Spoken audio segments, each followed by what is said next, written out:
Praise the lord. ದೇವರ ನಮಗೆ ಸ್ತೋತ್ರವಾಗಲಿ. ಬಿಡುಗಡೆ ಸಂದೇಶ ಎಂಬ ಕಾರ್ಯಕ್ರಮಕ್ಕೆ ನಾನು ನಿಮ್ಮೆಲ್ಲರನ್ನು ಯೇಸು ಕ್ರಿಸ್ತನ ನಾಮದಲ್ಲಿ ಸ್ವಾಗತಿಸ್ತೇನೆ. ಪ್ರಾರ್ಥನೆ ಮಾಡೋಣ. ಪರಲೋಕದಲ್ಲಿರೋ ತಂದೆ ದೇವರೇ, ಯೇಸು ಕ್ರಿಸ್ತನ ನಾಮದಲ್ಲಿ ನಾವು ನಿನ್ನ ಪಾದ ಸನ್ನಿಧಾನಕ್ಕೆ ನಾವು ಬಂದಿದ್ದೇವೆ. ನಾವು ಧ್ಯಾನ ಮಾಡುವ ಸಂದೇಶವನ್ನು ನಾವು ಪವಿತ್ರಾತ್ಮನಲ್ಲಿ ಅಭಿಷೇಕಿಸು. ಪವಿತ್ರಾತ್ಮ ನಾನು ನಿನ್ನನ್ನು ಸ್ವಾಗತಿಸ್ತೇನೆ. ನಿನ್ನ ಒಳ್ಳೆಯ ಬೋಧಕನಾಗಿದ್ಕೊಂಡು ಇವತ್ತಿನ ಸಂದೇಶದ ಮುಖಾಂತರವಾಗಿ ನಿನ್ನ ಜನಸಂಗಡ ಮಾತನಾಡು. ಪವಿತ್ರಾತ್ಮನೆ, ಈ ವಾಕ್ಯ ಕೇಳುವ ಪ್ರತಿಯೊಂದು ಆತ್ಮಗಳಿಗೆ ಜೀವವನ್ನು, ಪ್ರೋತ್ಸಾಹವನ್ನು, ಭಕ್ತಿಯ ಅಭಿವೃದ್ಧಿಯನ್ನು ಮತ್ತು ಬಿಡುಗಡೆಯನ್ನು ಉಂಟು ಮಾಡಿ ನಾನು ಬಿಡುಕೊಳ್ತೇನೆ ಯೇಸು ಕ್ರಿಸ್ತನ ನಾಮದಲ್ಲಿ, ಆಮೇನ್. ಇವತ್ತೊಂದು ಧ್ಯಾನ ಮಾಡ್ತೇವೆ. ಕೀರ್ತನೆ ಪುಸ್ತಕ 13 ಅದರಲ್ಲಿ 1 ಮತ್ತು 2ನೇ ವಾಕ್ಯ. ಸಾಮ್ ಚಾಪ್ಟರ್ 13 ವರ್ಸ್ 1 and 2. ಯೆಹೋವನೇ, ನೀನು ಇನ್ನೆಷ್ಟರವರೆಗೆ ನನ್ನನ್ನು ಸಂಪೂರ್ಣವಾಗಿ ಮರೆತಿರುವಿ? ಇನ್ನೆಲ್ಲೇ ತನಕ ನನಗೆ ವಿಮುಖನಾಗಿರುವಿ? ನಾನು ಇನ್ನೆಷ್ಟರವರೆಗೆ ಹಗಲೆಲ್ಲ ದುಃಖಕ್ರಾಂತನಾಗಿ ಆಲೋಚಿಸಿಕೊಳ್ಳುತ್ತಾ ಇರಬೇಕು? ಇನ್ನೆಷ್ಟರವರೆಗೆ ವಿರೋಧಿಯು ನನಗೆ ದೊರೆ ಆಗಿರಬೇಕು? ಇವತ್ತು ಈ ವಾಕ್ಯದ ಮುಖಾಂತರ ದೇವರಾತನು ಅನೇಕರು ಈ ರೀತಿ ಪ್ರೇರಣೆಯು ದೇವರ ನಮಗೆ ಪ್ರಶ್ನೆ ಹಾಕ್ತೀರಿ. ದೇವ, ಇನ್ನು ಎಷ್ಟು ಸಮಯ ನಾನು ಪ್ರಾರ್ಥನೆ ಮಾಡಬೇಕು? ಇನ್ನು ಎಷ್ಟು ಸಮಯ ನನ್ನ ಕಷ್ಟವನ್ನು ಸಹಿಸಿಕೊಳ್ಳಬೇಕು? ಯಾಕೆ ನನಗೆ ಪ್ರಾರ್ಥನೆ ಕೇಳುವುದಿಲ್ಲ? ಯಾಕೆ? ಹಾಗಾದರೆ ಈ ರೀತಿ ದಾವೀದನ ಪ್ರಿಯರೇ, ಅವನ ಪ್ರಾರ್ಥನೆಗೆ ಉತ್ತರ ಬರದ ಸಮಯದಲ್ಲಿ ಅವನ ಪ್ರಶ್ನೆ ಕೇಳಿದೆ, ದೇವ ಇನ್ನೆಷ್ಟು ನಾನು ದುಃಖಪಡಿಸಬೇಕು? ಇನ್ನೆಷ್ಟು ನಾನು ಪ್ರಾರ್ಥನೆ ಮಾಡಬೇಕು? ಯಾಕೆ ನಿನ್ನ ಮುಖವನ್ನು ಹಾಗಾದರೆ ನಾವು ನೋಡ್ತೇವೆ, ಒಂದು ವೇಳೆ ದೇವರು ನಿಮ್ಮ ಪ್ರಾರ್ಥನೆ ಕೇಳದಿದ್ದರೆ ಅದೇ ಕೆಲವು ಕಾರಣಗಳುಂಟು. ಆ ಕಾರಣಗಳು ನೀವು ಸರಿ ಮಾಡಿಕೊಳ್ಳುವುದರೆ ಪ್ರಾರ್ಥನೆ ಉತ್ತರ. ನಾವು 10 ಕಾರಣ ನೋಡ್ತೇವೆ ಯಾಕೆ ದೇವರು ನಿಮ್ಮ ಪ್ರಾರ್ಥನೆ ಕೇಳುವುದಿಲ್ಲ, ಯಾಕೆ ನಿಮ್ಮ ಪ್ರಾರ್ಥನೆ ತಡವಾಗ್ತದೆ, ಯಾಕೆ ನಿಮಗೆ ಈ ರೀತಿ ಅನುಭವ ಆಗ್ತದೆ, ದೇವರು ನಿಮ್ಮ ಪ್ರಾರ್ಥನೆ ಕೇಳಿದ್ರೆ. ಅದಕ್ಕೆ 10 ಕಾರಣಗಳನ್ನು ಸಂಕ್ಷಿಪ್ತವಾಗಿ ಮುಂದೆ ನಾನು ಇಡುವನಾಗಿದ್ದೇವೆ. ಮೊದಲನೇ ಸಂಗತಿ ಆಗಿದೆ, ಪ್ರಾರ್ಥನೆ ಮಾಡುವಾಗ ಪಶ್ಚಾತ್ತಾಪ ಹೃದಯದಿಂದ ಪ್ರಾರ್ಥನೆ ಮಾಡಲಿಕ್ಕೆ ಕಳೆದುಕೊಳ್ಳುವವರು ಆಗಬೇಕು. ನಾವು ನೋಡ್ತೇವೆ 2ನೇ ಪೂರ್ವಕಾಲ ವರ್ತಮಾನ ಕಾಂಡ 7ನೇ ಆದ್ಯದಲ್ಲಿ 13 ಮತ್ತು 14ನೇ ವಾಕ್ಯ. ನನ್ನ ಆಕಾಶವನ್ನು ಮಳೆಗರೆದಂತೆ ಮುಚ್ಚುವಾಗಲೂ, ದೇಶವನ್ನು ತಿಂದು ಬಿಡುವುದಕ್ಕೆ ಮಿಡತೆಗಳನ್ನು ಕಳುಹಿಸುವಾಗಲೂ, ನನ್ನ ಪ್ರಜೆಯ ಮೇಲೆ ಘೋರ ವ್ಯಾಧಿಯನ್ನು ಬರಹ ಮಾಡುವಾಗಲೂ, ನನ್ನ ಪ್ರಜೆಗಳು ತಮ್ಮನ್ನು ತಗ್ಗಿಸಿಕೊಂಡು ತಮ್ಮ ಕೆಟ್ಟ ನಡತೆಯನ್ನು ಬಿಟ್ಟು ತಿರುಗಿಕೊಂಡು ನನ್ನನ್ನು ಪ್ರಾರ್ಥಿಸಿ ನನ್ನ ದರ್ಶನವನ್ನು ಭವಿಸುವುದಾದರೆ ನಾನು ಪರಲೋಕದಿಂದ ಲಾಲಿಸಿ ಅವರ ಪಾಪಗಳನ್ನು ಶ್ರಮಿಸಿ ಅವರ ದೇಶದಲ್ಲಿ ಆರಿಗಳನ್ನು ದಯ ಪಾಲಿಸುವೆನು. ಇಲ್ಲಿ ದೇವರು ಕೊಟ್ಟ ಆಜ್ಞೆ ಆಗಿದೆ. ಸೊಲೊಮೋನ ಈ ಪೂರ್ವಕಾಲದಲ್ಲಿ ಏನಂದರೆ, ನಾನು ಆಕಾಶವನ್ನು ಮರೆ ಅದರ್ಥ ಎಷ್ಟೋ ಪ್ರಾರ್ಥನೆ ಮಾಡಿದ್ರು ನಿಮಗೆ ಪ್ರಾರ್ಥನೆ ಉತ್ತರ ಬರೋದಿಲ್ಲ, ಪರಲೋಕ ನಿಮಗೆ ಮುಚ್ಚಪಟ್ಟ ಆಗಿರುವಾಗ. ನಂತರ ದೇಶವನ್ನು ತಿಂದು ಬಿಡ್ತಕ್ಕೆ ಮಿಡಿತ ನಿಮ್ಮ ಬಿಸ್ನೆಸ್ ಲಾಸ್ ಆಗುವ ಸಮಯದಲ್ಲಿ ನನ್ನ ಜನರ ಮೇಲೆ ಘೋರ ಈ 3 ಒಂದು ನೀವು ವ್ಯಾಧಿಗಳು ನಿಮ್ಗೆ ಗುಣವಾಗದಿದ್ದರೆ, ನಿಮ್ಮ ಬಿಸ್ನೆಸ್ ಲಾಸ್ ಆಗಿದ್ದಾರೆ, ಎಷ್ಟೋ ಪ್ರಾರ್ಥನೆ ಮಾಡಿದರೂ ಉತ್ತರ ಬರಲ್ಲ. ಆ ಸಮಯದಲ್ಲಿ ದೇವರೇ, ನನ್ನವರಿಂದ ನನ್ನ ಪ್ರಜೆಗಳು ತಮ್ಮನ್ನು ತಗ್ಗಿಸಿದೆ ಉಪವಾಸದೊಡನೆ ನೀವು ಕುಟುಂಬವಾಗಿ ವೈಯಕ್ತಿಕವಾಗಿ ದೇವರ ಮುಂದೆ ಪಶ್ಚಾತ್ತಾಪದಿಂದ ಉಪವಾಸ ಮಾಡಬೇಕು. ಉಪವಾಸ ಯಾಕೆ ಮಾಡಿದ್ರೆ, ಉಪವಾಸ ಮಾಡುವಾಗ ನೀವು ಅತಿ ಸ್ಪಷ್ಟವಾಗಿ ದೇವರ ಸ್ವರವನ್ನು ನಿಮ್ಮ ಕಿವಿಲಿ ಕೇಳುತ್ತೀರಿ. ಮತ್ತು ಬರೀ ಉಪವಾಸ ಅಂದರೆ ಊಟ ಬಿಡು ಮಾತ್ರ ಅಲ್ಲ, ಉಪವಾಸ ಮಾಡಿಕೊಂಡು ಕುಟುಂಬವಾಗಿ ವೈಯಕ್ತಿಕವಾಗಿ ಅಥವಾ ಸಭೆಯಾಗಿನೂ ಉಪವಾಸದಲ್ಲಿನೂ ಪಾಲ್ಗೊಳ್ಳುವಾಗ ಪ್ರೇರೆ ದೇವರ ಆತ್ಮನು ಪ್ರೇರೆ ಕೇಳಬೇಕು. ದೇವ, ನನ್ನ ಈ ಪ್ರಾರ್ಥನೆಗೆ ಉತ್ತರ ಯಾಕೆ ತಡೆ ಆಗ್ತದೆ, ನನ್ನ ಏನು ಕಾರಣವನ್ನು ಕೇಳುವಾಗ ಪವಿತ್ರ ಈ 10 ಕಾರಣ ಮುಖಾಂತರ ತೋರಿಸಿಕೊಡುತ್ತಾನೆ. ಆಗ ಒಂದು ಕಾರಣ ಇರಬಹುದು, ನಿಮ್ಮ ಜೊತೆಯಲ್ಲಿ ಪಾಪ ಇರುವುದರೆ ದೇವರ ಆತ್ಮನು ಪ್ರೇರೆ ನಿಮಗೆ ಉಪವಾಸವಿದ್ದುಕೊಂಡು ದೇವರ ಸನ್ನಿಧಿಯಲ್ಲಿ ಬಂದು ತಗ್ಗಿಸಿಕೊಂಡು ಪ್ರಾರ್ಥನೆ ಮಾಡುವಾಗ, ದೇವರ ಬಗ್ಗೆ ಓದುವಾಗ, ದೇವರ ಕಡೆ ಧ್ಯಾನಿಸುವಾಗ, ದೇವರನ್ನು ಕೇಳುವಾಗ ಪವಿತ್ರಾತ್ಮನು ನಿಮ್ಮಲ್ಲಿ ಅಡಗಿ ಇಟ್ಟ ಪಾಪಗಳ ಬಗ್ಗೆ ನಿಮಗೆ ಮನವರಿಕೆ ತರುವಾಗ ನೀವು ಪಶ್ಚಾತ್ತಾಪ ಪಡುತ್ತೀರೋ ಮತ್ತು ಪಶ್ಚಾತ್ತಾಪ ಪಡೆದಿರತ್ತ ಪಾಪ ಬಿಟ್ಟು ಬಿಡುತ್ತೀರೋ, ಆಗ ನಮ್ಮ ಪ್ರಾರ್ಥನೆ ಕೇಳಿಕೊಂಡು ನಿಮ್ಮ ಕುಟುಂಬವನ್ನು, ನಿಮ್ಮ ಸಭೆಯಲ್ಲಿ, ನಿಮ್ಮ ವ್ಯಕ್ತಿಯ ಜೊತೆಯಲ್ಲಿ ಆಶೀರ್ವಾದ ಬಾಗಿಲು ತೆರೆಯುತ್ತಾನೆ. ನಿಮ್ಮ ಬಿಸ್ನೆಸ್ ನಷ್ಟ ಆದದ್ದು ಬಿಸ್ನೆಸ್ ರಿಕವರ್ ಮಾಡ್ತಾನೆ. ಘೋರವ್ಯಾಧಿ ಬಂದವರು ಇದ್ದಾರೆ, ರೋಗಗಳು ಗುಣ ಮಾಡ್ತಾನೆ. ಅದಕ್ಕೋಸ್ಕರ ನಿಮ್ಮ ಪ್ರಾರ್ಥನೆಗೆ ತಡವಾಯಿತು ಎಂಬುದನ್ನು ಬೇಸರ ಪಡಬಾರ್ದು. ಅದೇ ಬದಲಾಗಿ ಸಾಧ್ಯವಾದರೆ ವಾರಕ್ಕೆ 1 ದಿನವಾದರೂ ವೈಯಕ್ತಿಕವಾಗಿ ಕುಟುಂಬವಾಗಿ ಉಪವಾಸಿದ್ದು ದೇವರ ಮುಖವನ್ನು ಹುಡುಕಬೇಕು. ಅರ್ಜೆಂಟ್ ನಿಮಗೆ ಪ್ರಾರ್ಥನೆ ಬೇಕಾದರೆ ಅಟ್ಲೀಸ್ಟ್ 40 ದಿವಸವಾದರೂ ಪ್ರಿಯರೇ ಊಟವನ್ನು ಬಿಡುವುದು ಮಾತ್ರ ಅಲ್ಲ, ಆ ಸಮಯ ಪ್ರಾರ್ಥನೆಯಲ್ಲಿಯೂ ವಾಕ್ಯ ಧ್ಯಾನಿಸಿದಲ್ಲಿಯೂ ಸಮಯ ಕಳೆದರೆ ಮಾತ್ರ ಉಪವಾಸ ಪ್ರಯೋಜನ ಆಗ್ತದೆ. ಕೆಲವರು ಉಪವಾಸ ಮಾಡ್ತಾರೆ, ಖಾಲಿ ಊಟ ಬಿಡುತ್ತಾರೆ, ಊರಲ್ಲೇ ತಿರುಗಾಡ್ತಾರೆ ಎಲ್ಲ ಅದು ಉಪವಾಸ ಅಲ್ಲ. ಉಪವಾಸ ಮಾಡೋದು ಉದ್ದೇಶ ಎಂದರೆ ನಿಮ್ಮ ಕೆಲಸಗಳನ್ನೆಲ್ಲ ಬದಿಗಿಟ್ಟುಕೊಂಡು ಎಷ್ಟು ಗಂಟೆನೂ ದೇವರ ಸನ್ನಿಧಿಯಲ್ಲಿ ನಿಮಗೆ ಸಾಧ್ಯ ಅಷ್ಟು ಗಂಟೆ ನೀವು ನಿಮ್ಮ ಮೊಬೈಲ್ಗಳನ್ನೆಲ್ಲ ಸೈಲೆಂಟಲ್ಲಿಟ್ಟುಕೊಂಡು ಕೆಲಸಗಳೆಲ್ಲ ಬದಿಗಿಟ್ಟುಕೊಂಡು ನಿಮ್ಮ ಕೋಣೆಯಲ್ಲಿ ಕೂತ್ಕೊಂಡು ಪ್ರಾರ್ಥನೆ ಮತ್ತು ವಾಕ್ಯ ಓದುವುದರಲ್ಲಿ, ವಾಕ್ಯ ಧ್ಯಾನ ಮಾಡೋದ್ರಲ್ಲಿ ನಿಮ್ಮ ಸಮಯನ ಕಳೆಯುವುದಾದರೆ ಆ ಉಪವಾಸದಲ್ಲಿ ದೇವರ ಆತ್ಮನು ನಿಮ್ಮ ಪ್ರಾರ್ಥನೆ ಅಡ್ಡಿ ಇರುವ ಅಡ್ಡಿ ತಡೆಗಳನ್ನು ಮುಚ್ಚಿಬಿಡ ಭಾಗಗಳನ್ನು ತೆರೆಯುತ್ತಾನೆ ಮತ್ತು ನಿಮ್ಮ ಪ್ರಾರ್ಥನೆ ಉತ್ತರ ಕೊಡುತ್ತಾನೆ. ಈ ರೀತಿ ನೀವು ಪ್ರಾರ್ಥನೆ ಉತ್ತರ ಬರುವಾಗ ಉಪವಾಸದೊಡನೆ ದೇವರ ಮುಂದೆ ಬರಬೇಕು. ಆಗ ದೇವರು ನಿಮ್ಮ ಪ್ರಾರ್ಥನೆ ಕೇಳಿ ನಿಮ್ಮನ್ನು ಆಶೀರ್ವಾದ ಮಾಡುವವನು ಆಗಿದ್ದಾನೆ. ಎರಡನೇ ಸಂಗತಿಯಾಗಿದೆ, ಅತಿ ಆಸಕ್ತಿಯಿಂದ ಪ್ರಾರ್ಥನೆ ಮಾಡುವವರು ಆಗಬೇಕು. ಆದಿಕಾಂಡ ಪುಸ್ತಕ 32ನೇ ಅಧ್ಯಾಯದಲ್ಲಿ 22ರಿಂದ 29ನೇ ವಾಕ್ಯ ತನಕ. ಆ ರಾತ್ರಿ ಅವನು ತನ್ನ 2 ಹೆಂಡರನ್ನು 2 ದಾಸಿಯರನ್ನು 11 ಮಂದಿ ಮಕ್ಕಳನ್ನು ಕರೆದುಕೊಂಡು ಯಬ್ಬೋಕ್ ಹೊಳೆಯನ್ನು ದಾಟುವ ಸ್ಥಳದಲ್ಲಿ ದಾಟಿದನು. ಅವರನ್ನು ತನ್ನ ಆಸ್ತಿಯೆಲ್ಲವನ್ನು ದಾಟಿಸಿದ ಮೇಲೆ ಯಾಕೋಬನು ಒಂಟಿಗನಾಗಿ ಹಿಂದೆ ನಿಂತಿರಲು ಯಾರೊಬ್ಬ ಪುರುಷನು ಬೆಳಗಾಗುವ ತನಕ ಅವನ ಸಂಗಡ ಹೋರಾಡಿದನು. ಆ ಪುರುಷನು ತಾನು ಗೆಲ್ಲದೆ ಇರುವುದನ್ನು ಕಂಡು ಯಾಕೋಬನ ತೊಡೆ ಕೀಲನ್ನು ಮುಟ್ಟಿದ್ದರಿಂದ ಯಾಕೋಬನು ಅವನ ಸಂಗಡ ಹೋರಾಡುತ್ತಿರುವಾಗಲೇ ಅವನ ತೊಡೆಯ ಕೀಲು ತಪ್ಪಿತು. ಆ ಪುರುಷನು ನನ್ನನ್ನು ಬಿಡು, ಬೆಳಗಾಗುತ್ತದೆ ಅನ್ನಲು ಯಾಕೋಬನು ನೀನು ನನ್ನ ಆಶೀರ್ವದಿಸಿದ ಹೊರತು ನಿನ್ನನ್ನು ಬಿಡುವುದಿಲ್ಲ ಅಂದನು. ಆ ಪುರುಷನು ನಿನ್ನ ಹೆಸರೇನು ಎಂದು ಕೇಳಿದಕ್ಕೆ ಅವನು ಯಾಕೋಬನು ಅಂದಾಗ ಅವನು ಯಾಕೋಬನಿಗೆ ಇನ್ನು ಮೇಲೆ ನೀನು ಯಾಕೋಬನೆನಿಸಿಕೊಳ್ಳುವುದಿಲ್ಲ, ದೇವರ ಸಂಗಡಲು ಮನುಷ್ಯ ಸಂಗಡಲು ಹೋರಾಡಿ ಗೆದ್ದವನಾದ್ದರಿಂದ ನಿನಗೆ ಇಸ್ರೇಲ್ ಎಂದು ಹೆಸರು ಉಂಟಾಗುವುದು ಎಂದು ಹೇಳಿದನು. ಯಾಕೋಬನು ನಿನ್ನ ಹೆಸರು ನನಗೆ ತಿಳಿಸಬೇಕು ಸ್ವಾಮಿ ಅಂದಾಗ ಆ ಪುರುಷನು ನನ್ನ ಹೆಸರನ್ನು ವಿಚಾರಿಸಬೇಕೆ ಎಂದು ಹೇಳಿ ಅಲ್ಲಿ ಅವನು ಆಶೀರ್ವದಿಸಿದನು. ಇನ್ನೊಂದು ಪ್ರೇರೆ, ನಿಮಗೆ ಪ್ರಾರ್ಥನೆ ಉಪವಾಸ ಮಾಡಿದರೂ ಪ್ರಾರ್ಥನೆ ಬರಲಿಲ್ಲ, ನೀವು ಉಪವಾಸದೊಡನೆ ಪ್ರಾರ್ಥನೆ ಇನ್ನೂ ಅನೇಕ ಗಂಟೆಗಳು ನೋಡ್ತಾ ಇಲ್ಲಿ ಯಾಕೋಬನು ಇಡೀ ರಾತ್ರಿ ಉಪವಾಸ ಮಾಡೋದನ್ನು ಮಾತಲ್ಲ, ಇಡೀ ರಾತ್ರಿ ನಿದ್ರೆ ತ್ಯಾಗ ಮಾಡಿ ಹೋರಾಟ.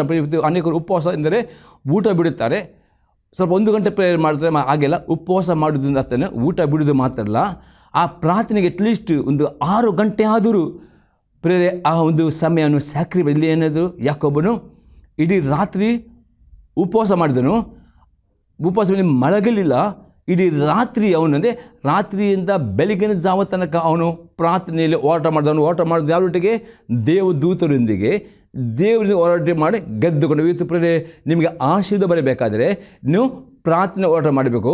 ನೀವು ಪ್ರಾರ್ಥನೆ ಹೋರಾಟ ಮಾಡುವಾಗ ನಿಮ್ಮ ನಿದ್ರೆ ಒಂದಿಗೆ ಹೋರಾಟ ಮಾಡಬೇಕು. ಸೈತನ ಹೋರಾಟ ಮಾಡಿ ಗೆಲ್ಲುವುದಾದರೆ ಮಾತ್ರವೇ ಆಶೀರ್ವಾದ ನಿರ್ಮಿಸಲಿ. ಪ್ರೇರೆ ಯಾಕೊಬ್ಬನು ಇಡೀ ರಾತ್ರಿ ಪ್ರಾರ್ಥನೆ ಮಾಡುವಾಗ ಅವನಿಗೆ ನಿದ್ರೆ, ಅವನು ಗೆದ್ದನು, ಸೈತನ ಗೆದ್ದನು ಪ್ರೇರೆ. ಮತ್ತು ಅವನು ಒಂದೇ ಹಠ ಹಿಡಿದನು, ದೇವ ಈ ದಿನ ನನಗೆ ಆಶೀರ್ವಾದ ಬರಲೇಬೇಕು. ಪ್ರೇರೆ ನಿಮಗೆ ದೇವರ ಆಶೀರ್ವಾದ ನಿಮಗೆ ಬೇಕಾ? ದೇವರು ನಿಮ್ಮ ಪ್ರಾರ್ಥನೆಗೆ ಉತ್ತರ ಕೊಡಬೇಕಾ? ಅರ್ಜೆಂಟಾಗಿ ನಿಮಗೆ ಆ ಉತ್ತರ ಬರಲೇಬೇಕಾ? ಅದು ದೇವರ ಒಂದು ಡೈರೆಕ್ಷನ್ನು ನಿಮಗೆ ಬೇಕಾ? ದೇವರ ಜ್ಞಾನ ಬೇಕಾ? ಅರ್ನೆಸ್ಟಾಗಿ ಈ ಒಂದು ರಾತ್ರಿಯ ಊಟ ಬಿಟ್ಟುಕೊಂಡು ಇಡೀ ರಾತ್ರಿ ಯಾಕೋಬನಾಗಿ ಹೋರಾಟ ಮಾಡಿ ಅತಿ ಆಸೆ ಪ್ರಾರ್ಥನೆ ಮಾಡೋದಾದರೆ ದೇವರು ಪ್ರೇರೆ ನಿಮ್ಮ ಆಶೀರ್ವಾದ ಮೇಲೆ ಯಾಕೋಬನ ಥರ ಒಂದು ಪಾಪ ಇತ್ತು. ಯಾಕೆಂದರೆ ಯಾಕೋಬನದ ಅರ್ಥ ವಂಚಕನು. ಅವನು ತನ್ನ ಅಣ್ಣನ್ನು ವಂಚನೆ ಮಾಡಿದ, ಅದನ್ನು ಒಪ್ಪಿಕೊಳ್ಳಲಿಲ್ಲ. ಅದಕ್ಕೆ ದೇವರು ಅವನಿಗೆ ಈ ಹೋರಾಟ ಮಾಡುವಾಗ ಅವನ ತೊಡೆ ಕೀಳು ತಪ್ಪಿದ್ದು, ಆದರೂ ಅವನು ಬಿಡಲಿಲ್ಲ. ಒಂದೇ ನನ್ನನ್ನು ಆಶೀರ್ವಾದ ಮಾಡಬೇಕು ಎಂಬ ಒಂದು ಹಠದಿಂದ ಅವನು ಅಷ್ಟು ಗಂಟೆ, ಅಷ್ಟು ಇಡೀ ರಾತ್ರಿ ನಿದ್ರೆ ಮತ್ತು ಊಟವನ್ನು ತ್ಯಾಗ ಮಾಡಿದ್ರು ಪ್ರೇರೆ. ಆ ಒಂದು ಹಠ ಹಿಡಿದುಕೊಂಡು ಈ ರೀತಿ ನಿಮಗೆ ಆಶೀರ್ವಾದ ಬರಬೇಕು. ಹಠ ಹಿಡಿದು ಉಪವಾಸ ಮಾಡಬೇಕು. ಹಠ ಹಿಡಿದು ನೀವು ಕೆಲವು ಸಲ ಸ್ಯಾಕ್ರಿಫೈಸ್ ಮಾಡಿ, ಆಗ ಉತ್ತರ ಬರ್ತದೆ. ಆಗ ದೇವರು ಯಾಕೋಬನ ಹತ್ರ ಹೆಸರು ಕಲಿತು. ಯಾಕೆಂದರೆ ದೇವರಿಗೆ ಯಾಕೋಬನ ಹೆಸರು ಗೊತ್ತಿತ್ತು, ಆದರೆ ಆ ಯಾಕೋಬನ ಅವನು ಒಪ್ಪಿಕೊಂಡ.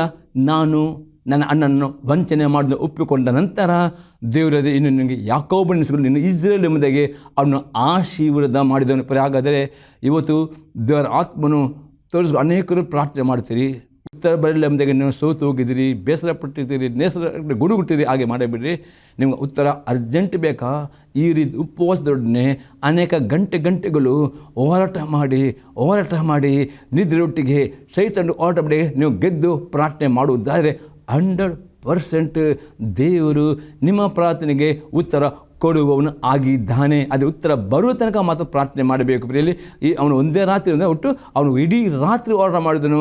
ಅಲ್ಲಿ ದೇವದೂತನು ಪ್ರಿಯಲ್ಲಿ ಅವನು ಆಶೀರ್ವಾದ ಮಾಡಿ ಹೋದನು. ಹಾಗೆ ದೇವರು ಓಟ ಮಾಡಿ ಪ್ರಾರ್ಥನೆ ಮಾಡುವವನು ಎಂದಿಗೂ ಬರಿಗೇಲಿ ಕಲಿಸುವುದೇ ಇಲ್ಲ. ಪರಲೋಕವು ತೆರಳಲ್ಪಡುತ್ತದೆ, ಆಶೀರ್ವಾದ ಬರುತ್ತದೆ, ಉತ್ತರ ಬಂದೇ ಬರುತ್ತದೆ. ಪ್ರೇರೆ ಮೂರನೇ ಸಂಗತಿ ನೀವು ಮಾಡಬೇಕು ಪ್ರೇರೆ, ಉತ್ತರ ಬರೋ ತನಕ ದೀರ್ಘ ತಾಳ್ಮೆಯಿಂದ ಪ್ರಾರ್ಥಿಸುವವರು ಆಗಬೇಕು. ಲೂಕನ ಬರೆದ ಸುವಾರ್ತೆ 18ನೇ ಅಧ್ಯಾಯದಲ್ಲಿ 1-8 ವಾಕ್ಯಗಳು. ಬೇಸರಗೊಳ್ಳದೆ ಯಾವಾಗಲೂ ಪ್ರಾರ್ಥನೆ ಮಾಡುತ್ತಿರಬೇಕೆಂಬುದಕ್ಕೆ ಆತನು ಅವರಿಗೆ ಒಂದು ಸಾಮ್ಯವನ್ನು ಹೇಳಿದನು. ಅದೇನೆಂದರೆ, ಒಂದೊಂದು ಊರಿನಲ್ಲಿ ಒಬ್ಬ ನ್ಯಾಯಾಧಿಪತಿ ಇದ್ದನು. ಅವನು ದೇವರಿಗೆ ಹೆದರದೆ ಮನುಷ್ಯರನ್ನು ಲಕ್ಷ್ಯ ಮಾಡದಿದ್ದವನು. ಅದೇ ಊರಿನಲ್ಲಿ ಒಬ್ಬ ವಿಧವೆ ಇದ್ದಳು. ಆಕೆಯು ಅವನ ಬಳಿಗೆ ಬಂದು ನ್ಯಾಯ ವಿಚಾರಣೆ ಮಾಡಿ ನನ್ನ ವಿರೋಧಿಯಿಂದ ನನ್ನನ್ನು ಬಿಡಿಸು ಎಂದು ಹೇಳಿಕೊಳ್ಳುತ್ತಿದ್ದಳು. ಅವನು ಸ್ವಲ್ಪ ಕಾಲ ಮನಸ್ಸು ಕೊಡಲಿಲ್ಲ. ಆಮೇಲೆ ಅವನು, ನಾನು ದೇವರಿಗೆ ಎದುರುನಲ್ಲ, ಮನುಷ್ಯರನ್ನು ಲಕ್ಷ್ಯ ಮಾಡುವನಲ್ಲ, ಆದರೆ ಈ ವಿಧವೆ ನನ್ನನ್ನು ಕಾಡುತ್ತಾ ಬರುವುದರಿಂದ ಈಕೆ ನ್ಯಾಯವನ್ನು ವಿಚಾರಿಸಿ ತೀರ್ಪು ಮಾಡುವೆನು. ಇಲ್ಲವಾದರೆ ಈಕೆಯು ಬಂದು ಕಡೆಗೆ ನನ್ನನ್ನು ದಣಿಸಾಲು ಎಂದು ತನ್ನೊಳಗೆ ಅಂದುಕೊಂಡನು. ಸ್ವಾಮಿಯು ಈ ಸಾಮ್ಯವನ್ನು ಹೇಳಿದ ಮೇಲೆ ಅನ್ಯಗಾರನಾದ ಈ ನ್ಯಾಯಾಧಿಪತಿ ಅಂದುಕೊಂಡದ್ದನ್ನು ಆಲೋಚಿಸಿಕೊಳ್ಳಿರಿ. ದೇವರಾದುಕೊಂಡವರು ಆತನಿಗೆ ಹಗಲು ರಾತ್ರಿ ಮೊರೆಯಿಡುವಲ್ಲಿ ಅವರ ವಿಷಯದಲ್ಲಿ ತಡ ಮಾಡಿದರೂ ಅವರ ನ್ಯಾಯವನ್ನು ತೀರಿಸದೇ ಇರುವನೇ. ಅವರಿಗೆ ಬೇಗ ನ್ಯಾಯ ತೀರಿಸುವೆನೆಂದು ನಿಮಗೆ ಹೇಳುತ್ತೇನೆ. ಈಗೆದುರು ಮನುಷ್ಯಕುಮಾರನು ಬಂದಾಗ ಭೂಮಿ ಮೇಲೆ ನಂಬಿಕೆಯನ್ನು ಕಾಣುವನು ಅಂದನು. ಪ್ರೇರೆ ನೋಡ್ತೇವೆ, ಯೇಸು ಕ್ರಿಸ್ತನು ಪ್ರೇರೆ ಯೇಸು ಕ್ರಿಸ್ತ ಗೊತ್ತಿತ್ತು ಈ ಲೋಕದಲ್ಲಿ ಅವಗಳು ಪ್ರಾರ್ಥನೆ ಮಾಡುವಾಗ ಅಂಧಕರ ಶಕ್ತಿಗಳು ಪ್ರಾರ್ಥನೆ ಉತ್ತರ ತಡೆ ಇಡುತ್ತವೆ. ಅಷ್ಟೇ ಅಲ್ಲದೆ ಈ ಲೋಕದಲ್ಲಿ ಪ್ರಾರ್ಥನೆ ಮಾಡುವಾಗ ಕೆಲವು ಉತ್ತರ ತಡವಾಗ್ತಾರೆ. ದೀರ್ಘ ತಾಳ್ಮೆಯಿಂದ ಉತ್ತರ ಬರೋ ತನಕ ಆಟ ಹಿಡಿದು ಪ್ರಾರ್ಥನೆ ಮಾಡಬೇಕು ಎಂಬುದು ಸಾಮಾನ್ಯ ಯೇಸು ಕ್ರಿಸ್ತ. ಇಲ್ಲಿ ನೋಡ್ತೇವೆ, ಈ ನೀವು ದಿನಕ್ಕೆ 1 ಗಂಟೆ ಕಾಲ ಪ್ರಾರ್ಥನೆ ಮಾಡುವುದಾದರೆ ಉತ್ತರ ತಡವಾಗ್ಬೋದಾದರೆ ಉತ್ತರ ಬರೋ ತನಕ ನೀವು ಪ್ರಾರ್ಥನೆ ನಂಬಿ ಎಷ್ಟು ತಿಂಗಳು ಹೋಗ್ಬೋದು, ಎಷ್ಟು ವರ್ಷ ಹೋಗ್ಬೋದು. ಈ ವಿಧವೆ ಪ್ರೇರೆ ಅವನ ನ್ಯಾಯಾಧಿಪತಿನಿಗೆ ನ್ಯಾಯ ಮಾಡಿಕೊಡಬೇಕು. ಪ್ರತಿ ದಿನವೂ ಹೋಗಿ ಕರೆ ಮಾಡಿದ್ರು. ಅಲ್ಲಿ ಒಂದು ವೇಳೆ ನೀವು ಸ್ವಲ್ಪವೇ ಪ್ರಾರ್ಥನೆ ಮಾಡುವುದಾದರೆ 1 ಗಂಟೆ ಪ್ರಾರ್ಥನೆ ಮಾಡಿದ್ರೆ ಹಗಲು ರಾತ್ರಿ ಪ್ರೇರಣೆ ಮಾಡಿ ಉತ್ತರ ಬರೋದು ಎಷ್ಟು ತಿಂಗಳು ಹೋಗ್ಬೋದು, ಎಷ್ಟು ವರ್ಷ. ನೀವು ದೀರ್ಘ ತಾಳ್ಮೆಯಿಂದ ನೀವು ಹಗಲು ರಾತ್ರಿ ಪ್ರಾರ್ಥನೆ ಮಾಡುವಾಗ ಯೇಸು ಹೇಳ್ತಾರೆ, ಒಂದು ತಡ ಮಾಡಿದರೂ ಆತನು ನಿಮ್ಮ ನಂಬಿಕೆಯಿಂದ ದೀರ್ಘ ತಾಳ್ಮೆಯಿಂದ ಕಡೆತನ ಪ್ರಾರ್ಥಿಸಿದಾದರೆ ಅದು ತಕ್ಕ ಉತ್ತರ ಕೊಡುತ್ತಾನೆ. ಆದರೆ ಪ್ರಾರ್ಥನೆಯಲ್ಲಿ ನೀವು ಬೇಸರಗೊಳ್ಳಬಾರದು, ನೀವು ನಂಬುವರಬೇಕು. ಯೇಸು ಕ್ರಿಸ್ತನ ಹೆಸರಲ್ಲಿ ತಂದೆ ಹತ್ರ ಏನಾದರೂ ಬೇಡಿಕೊಂಡರೆ, ತಂದೆಯ ಚಿತ್ತ ಪ್ರಕಾರ ಬೇಡುತ್ತಾರೆ, ದೇವರ ವಾಗ್ದಾನ ಪ್ರಾರ್ಥನೆ ಮಾಡಿದರೆ ಉತ್ತರ ಬಂದೇ ಬರ್ತದೆ. ತಡವಾದರೂ ಕಾಯ್ದುಕೊಳ್ಳಬೇಕು. ದಿನಾಲೂ ನಂಬಿಕಸ್ಥರಾಗಿ ಬೆಳಗ್ಗೆ 1 ಗಂಟೆ, ರಾತ್ರಿ 1 ಗಂಟೆ, ಈ ರೀತಿ ನೀವು ಕಾಯಂಬದ್ಧವಾಗಿ ಪ್ರಾರ್ಥನೆ ಮಾಡುವಾಗ ಒಂದು ದಿನ ದೇವರು ಉತ್ತರ ಕೊಡುತ್ತಾನೆ. ಆದರೆ ಪ್ರಾರ್ಥನೆಯಲ್ಲಿ ಬೇಸರಗೊಂಡು ಪ್ರಾರ್ಥನೆ ಜೀವಿತ ಬಿಟ್ಟರೆ ಪ್ರಾರ್ಥನೆಯಲ್ಲಿ ತನ್ನಗಾಗುವುದರೆ ಉತ್ತರ ಬರುವುದಿಲ್ಲ. ಪ್ರೇರೆ 4ನೇ ಸಂಘ ನೋಡ್ತೇವೆ, ನಂಬಿಕೆಯಿಂದ ಪ್ರಾರ್ಥಿಸುವವರು ಆಗಬೇಕು. ಇಬ್ರಿಯವರಿಗೆ ಬರೆದ ಪತ್ರಿಕೆ 11ನೇ ಅಧ್ಯಾಯದಲ್ಲಿ 6ನೇ ವಾಕ್ಯ. ಆದರೆ ನಂಬಿಕೆಯಿಲ್ಲದೆ ದೇವರನ್ನು ಮೆಚ್ಚಿಸುವುದು ಅಸಾಧ್ಯ. ದೇವರ ಬಳಿಗೆ ಬರುವ ದೇವರು ಇದ್ದಾನೆ ಮತ್ತು ತನ್ನ ಹುಡುಕುವವನಿಗೆ ಪ್ರತಿಫಲವನ್ನು ಕೊಡುತ್ತಾನೆ ನಂಬುದು ಅವಶ್ಯ. ಪ್ರಾರ್ಥನೆ ಮಾಡುವಾಗ ನಿಮಗೆ ನಂಬಿಕೆ ಬರಬೇಕು. ನನ್ನ ದೇವರು ಜೀವಂತವಾಗಿದ್ದಾನೆ, ನನ್ನ ತಂದೆಯ ಬಳಿಯಲ್ಲಿ ಯೇಸು ಕ್ರಿಸ್ತನು ಇದ್ದಾನೆ ವಿಜ್ಞಾಪನೆ ಮಾಡಲಿಕ್ಕೆ, ಮತ್ತು ಪವಿತ್ರಾತ್ಮ ನಿಮ್ಮ ಮುಖಾಂತರ ಅನ್ಯ ಭಾಷೆಯಲ್ಲೂ ಪ್ರಾರ್ಥನೆ ಮಾಡ್ತಾನೆ. ಆ ನಂಬಿಕೆಯಿಂದ ದೇವರು ನನ್ನ ಪ್ರಭುತ್ವ ಕೊಡುತ್ತಾನೆ. ನಂಬಿಕೆಯಿಂದ ಕಡೆ ತನಕ ಪ್ರಾರ್ಥಿಸಿದರೆ ದೇವರು ನಿಮ್ಮ ನಂಬಿಕೆ ಪ್ರಕಾರ ಉತ್ತರ ಕೊಡುತ್ತಾನೆ. ಅದೇ ಆ ನಂಬಿಕೆ ಬರಬೇಕಾದ್ರೆ ನೀವು ದೇವರ ವಾಕ್ಯ ಅತಿ ಹೆಚ್ಚಾಗಿ ಓದುವವರು ಆಗಬೇಕು. ಯಾಕಂದರೆ ನೀವು ದೇವರ ವಾಕ್ಯ ಓದದಿದ್ದರೆ, ದೇವರ ವಾಕ್ಯ ಕೇಳದಿದ್ದರೆ, ದೇವರ ವಾಕ್ಯದ ಮುಂದೆ ಸಾಕ್ಷಿ ಕೇಳುವವರಾಗಬೇಕು. ದೇವರ ವಾಕ್ಯ ಧ್ಯಾನ ಇದು ಮಾಡದಿದ್ದರೆ ನಿಮಗೆ ಆ ನಂಬಿಕೆ ನಿಮ್ಮಲ್ಲಿ ಇರುವುದಿಲ್ಲ. ಆ ನಂಬಿಕೆ ಇಲ್ಲದೆ ಪ್ರಾರ್ಥನೆ ಮಾಡಿದರೆ ನಿಮಗೆ ಉತ್ತರ ಬರುವುದಿಲ್ಲ. ಅದಕ್ಕೆ ಇಲ್ಲಿ ಅಪೊಸ್ತಲ ಹೇಳ್ತಾನೆ, ದೇವರ ಬಳಿಗೆ ಬರುವವನು ದೇವರಿದ್ದಾನೆ ಮತ್ತು ತನ್ನ ಹುಡುಕುವವನಿಗೆ ಪ್ರತಿ ಕೊಡುವುದರಿಂದ ನಂಬುವುದು ಅವಶ್ಯ. ಈ ನಂಬಿಕೆ ಬರ್ತದೆ. ದೇವರ ವಾಕ್ಯ ಎಷ್ಟು ಓದುತ್ತೀರೋ, ಎಷ್ಟು ಕೇಳಿ ತೋರಿಸ್ತು ಆ ನಂಬಿಕೆ ನಿಮ್ಮಲ್ಲಿ ವೃದ್ಧಿ ಮಾಡಬೇಕು, ನಂಬಿಕೆಯಲ್ಲಿ ಉತ್ತೇಜನ ಮಾಡಿಕೊಂಡು ಪ್ರಾರ್ಥನೆ ಮಾಡಬೇಕು. ಆಗ ನೀವು ನಂಬಿಕೆಯಿಂದ ನನ್ನ ದೇವರು ಉತ್ತರ ಕೊಟ್ಟೇ ಕೊಡುತ್ತಾನೆ, ಆ ನಿಮ್ಮ ನಂಬಿಕೆ ಪ್ರಕಾರದ ಉತ್ತರ ಕೊಡುವನು ಆಗಿದ್ದಾನೆ. ಅದೇ ಅನೇಕರು ಪ್ರಾರ್ಥನೆ ಮಾತ್ರ ಮಾಡುತ್ತಾರೆ, ವಾಕ್ಯ ಓದುವುದಿಲ್ಲ, ವಾಕ್ಯ ಧ್ಯಾನ ಮಾಡೋದಿಲ್ಲ, ವಾಕ್ಯ ಕೇಳು, ಆಗ ಅವರು ಪ್ರಾರ್ಥನೆ ಮಾಡಿ ಉತ್ತರ ಬರೋದಕ್ಕೆ ನಂಬಿಕೆ ಇಲ್ಲದೆ ಪ್ರಾರ್ಥನೆ ಮಾಡಿ ಉತ್ತರ ಬರೋದಕ್ಕೆ ನೀವು ಪ್ರಾರ್ಥನೆ ಮಾಡಿದರೆ ನಿಮ್ಮಲ್ಲಿ ನಂಬಿಕೆ ಬರಬೇಕು. ನನ್ನ ದೇವರು ನನ್ನ ಪ್ರಾರ್ಥನೆ ಕೇಳುವುದನ್ನೇ ತಡವಾದರೂ ನನಗೆ ಉತ್ತರ ಕೊಡುತ್ತೆ, ಆ ನಂಬಿಕೆ ಬರಬೇಕಾದ್ರೆ ವಾಕ್ಯ ಧ್ಯಾನ ಮಾಡುವುದು, ವಾಕ್ಯ ಕೇಳುವುದು ಅತಿ ಅಗತ್ಯವಾಗಿದೆ. ಪ್ರಿಯರೇ, 5ನೇ ಸಂಗತಿ ನೋಡ್ತೇವೆ, ಗುಪ್ತವಾದ ಪಾಪವನ್ನು ಅರಿಕೆ ಮಾಡಿ ಬಿಟ್ಟು ಬಿಡುವವರು ಆಗಬೇಕು. ಜ್ಞಾನೋಕ್ತಿ ಪುಸ್ತಕ 28ನೇ ಅಧ್ಯಾಯದಲ್ಲಿ 13ನೇ ವಾಕ್ಯ, ದೋಷಗಳನ್ನು ಮುಚ್ಚಿಕೊಳ್ಳುವವನಿಗೆ ಶುಭವಾಗದು, ಅವುಗಳು ಒಪ್ಪಿಕೊಂಡು ಬಿಟ್ಟು ಬಿಡುವವನಿಗೆ ಕರುಣೆ ದೊರೆಯುವುದು.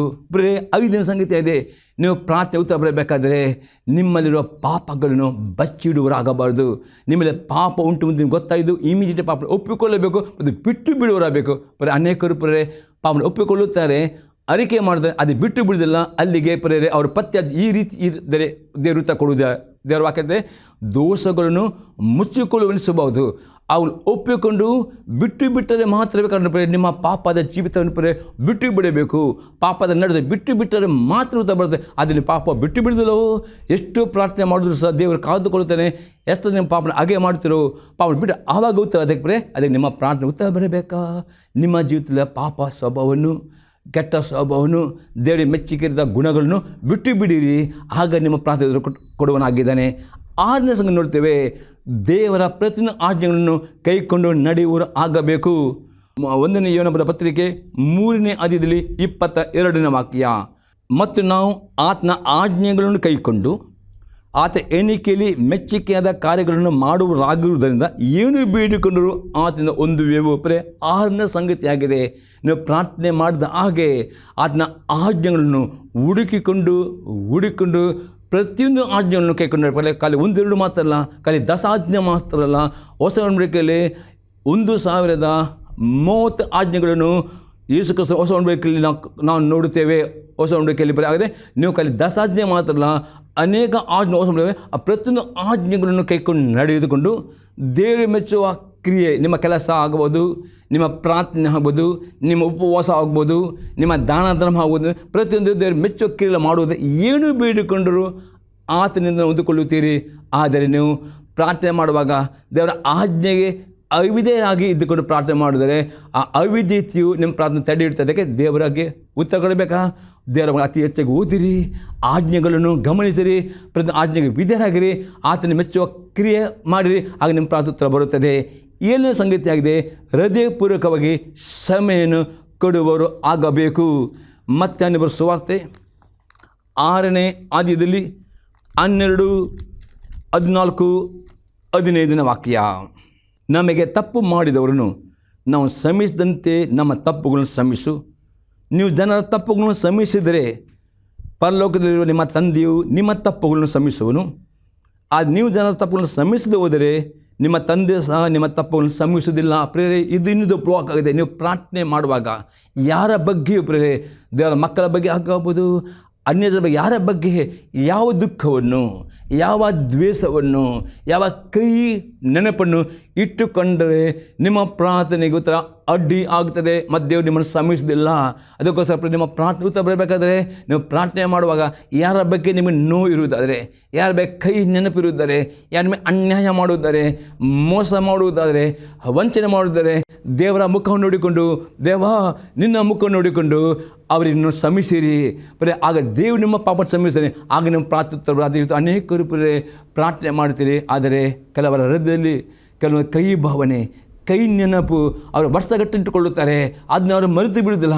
ಅವರು ಪದೇ ಪದೇ ನೆನಪು ಮಾಡಿಕೊಂಡು ಅವ್ರನ್ನ ಬೈಯುತ್ತಾರೆ, ಅವ್ರಿಗೆ ಶಪಿಸ. ಇಂತಹ ರೀತಿ ನಿಮ್ಮ ಹೃದಯ ಇರುತ್ತಾರೆ, ನಿಮ್ಮ ಪ್ರಾರ್ಥನೆ ಅಡ್ಡಿ ಆಗ್ತದೆ. ಅದು ಯೇಸು ಕ್ರಿಸ್ತ ಹೇಳ್ತಾನೆ, ನಿಮ್ಮ ಪ್ರಾರ್ಥನೆ ಬರಬೇಕಾದ್ರೆ ನೀವು ಜನರ ತಪ್ಪುಗಳನ್ನು ಕ್ಷಮಿಸುವರಾಗಬೇಕು. ಆಗ ದೇವರು ನಿಮ್ಮ ತಪ್ಪನ್ನು ಕ್ಷಮಿಸ್ತಾನೆ, ಆಗ ನಿಮ್ಮ ಪ್ರಾರ್ಥನೆ ಉತ್ತರ ಬರುತ್ತದೆ. 8ನೇ ಸಂಗತಿಯಾಗಿದೆ, ಗಂಡ ಮತ್ತು ಹೆಂಡತಿಯ ನಡುವೆ ಐಕ್ಯತೆ ಉಳ್ಳವರು ಆಗಬೇಕು.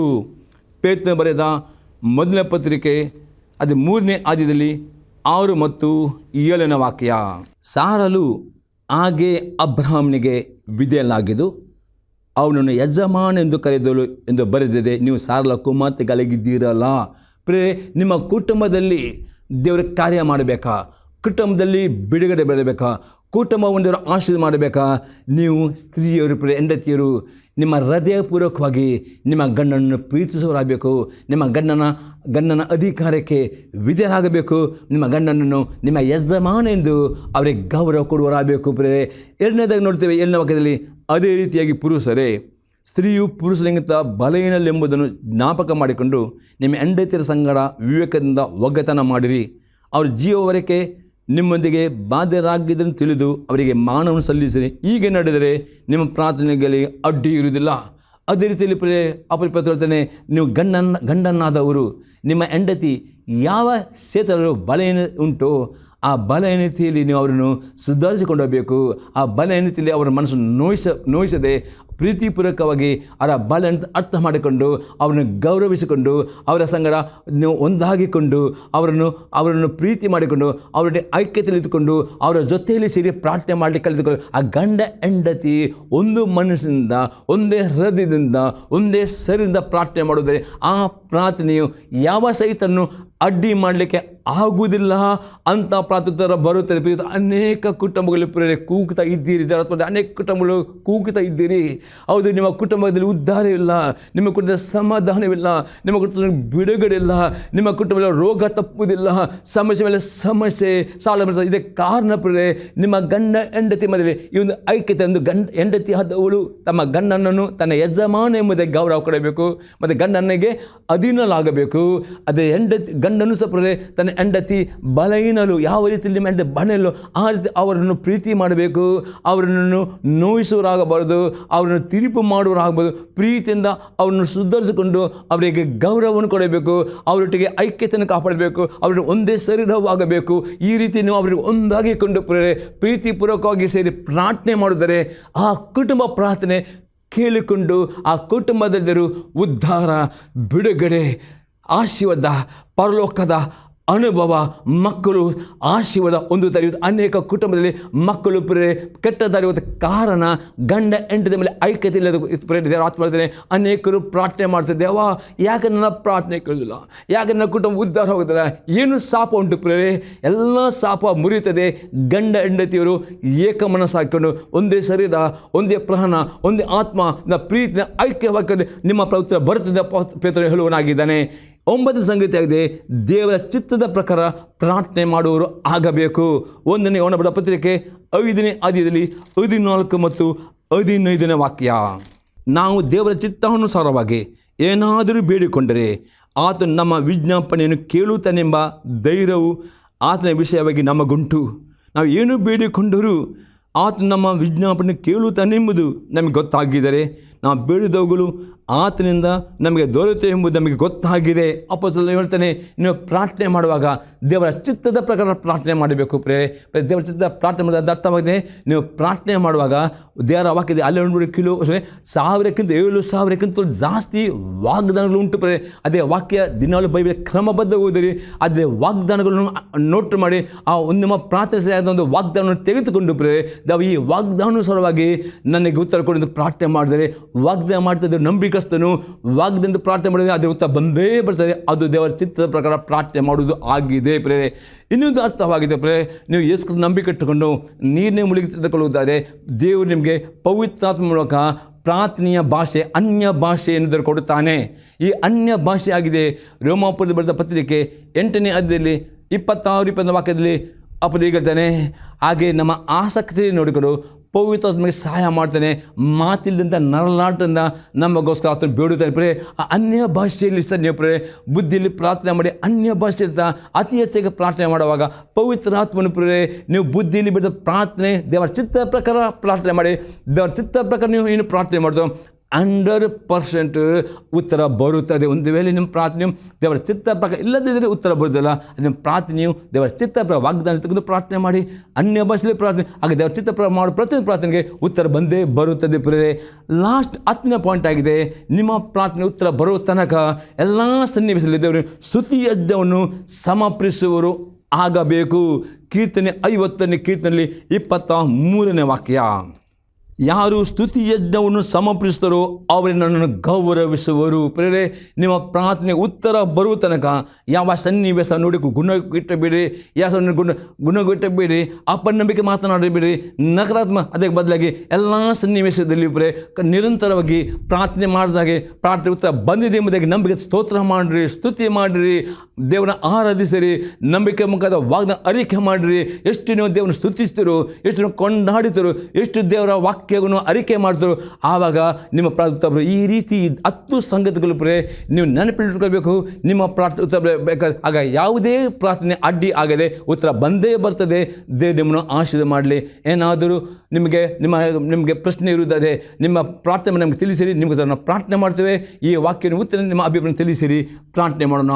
ನನ್ನ ದೇವರೇ, ಯೇಸು ಕ್ರಿಸ್ತನ ನಾಮದಲ್ಲಿ ಅವನಿಗೆ ಸ್ತೋತ್ರವನ್ನು ಕೊಂಡಾಡ್ತೇನೆ. ದೇವ, ಈ ವಾಕ್ಯದ ಮುಖಾಂತರ ನಿನ್ನ ಮಕ್ಕಳಿಗೆ ಹೇಗೆ ಪ್ರಾರ್ಥನೆ ಮಾಡಬೇಕು, ಹೇಗೆ ಉತ್ತರ ಪಡಬೇಕು 10 ಸಂಗತಿಯನ್ನು ತಿಳಿಸಿಕೊಟ್ಟ ಪ್ರಕಾರ ಈ ನಿನ್ನ ಮಕ್ಕಳು ಈ 10 ಸಂಗತಿ ನೆನಪಿಟ್ಟುಕೊಂಡು ಈ ಪ್ರಕಾರ ಪ್ರಾರ್ಥನೆ ಮಾಡಿಕೊಂಡು ನೀನು ವಾಗ್ದಾನ ಮಾಡಿದ ಎಲ್ಲ ವಾಗ್ದಾನದ ಉತ್ತರವನ್ನು ಹೊಂದಿಕೊಂಡು ಅವರ ಜೀವಿತದಲ್ಲಿ ಅವರ ಕೊಟ್ಟು ಬಿಡುಗಡೆ, ಆರೋಗ್ಯ, ಆರ್ಥಿಕ ಸಮೃದ್ಧಿ, ಸಾಲಿಂದ ಬಿಡುಗಡೆ ಹೊಂದಿಕೊಳ್ಳುವ ಹಾಗೆ ಪ್ರತಿಯೊಬ್ಬರಿಗೆ ಸಹಾಯ ಮಾಡಿ ಬೇಡ್ಕೊಳ್ತೇನೆ ಯೇಸು ಕ್ರಿಸ್ತನ ನಾಮದಲ್ಲಿ.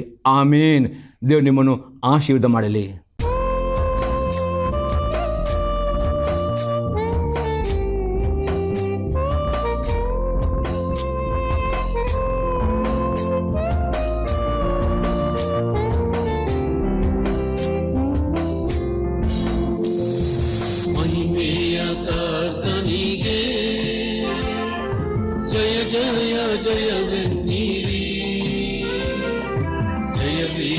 ದೇವನಿಗೆ ನಿತ್ಯ ಸ್ತುತಿ